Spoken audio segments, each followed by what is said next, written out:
My former boss, Nelson Mandela, after 27 years in prison, emerged not to say that we are all free, but instead to say our freedom is incomplete without the freedom of the Palestinian people.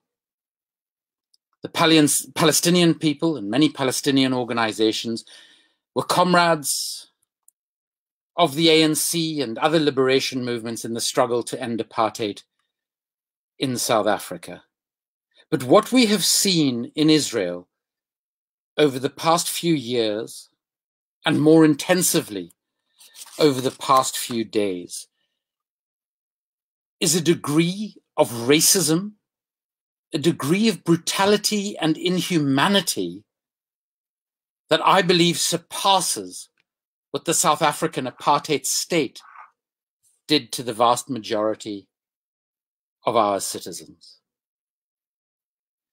It is tragic for me as a Jew, the son of a Holocaust survivor who lost 39 members of her family in Auschwitz and Theresienstadt.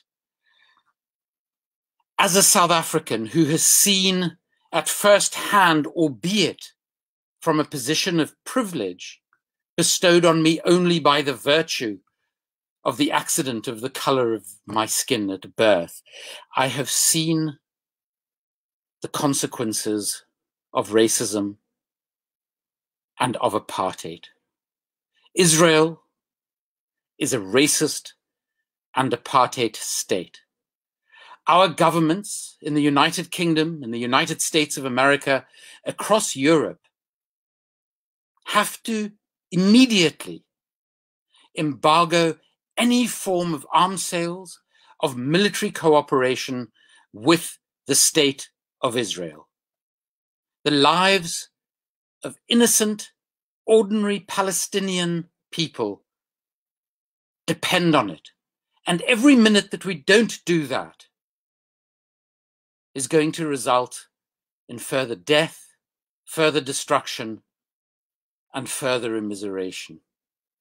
The parallels, I think, have gone beyond what we experienced in South Africa. This is the South Africa of the 1960s, where unarmed women protesting against having to carry identification books were mowed down by apartheid policemen. This is actually killing women, children, and other innocent civilians in their homes, in their streets, randomly and wantonly.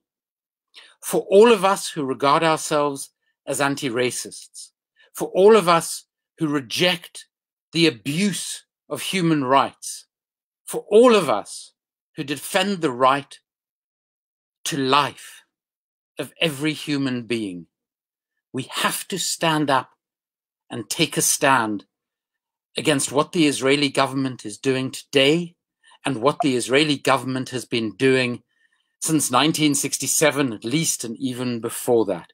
For, as my esteemed friend and Nobel Peace Laureate Archbishop Desmond Tutu said, if you are neutral in situations of injustice, you have chosen the side of the oppressor.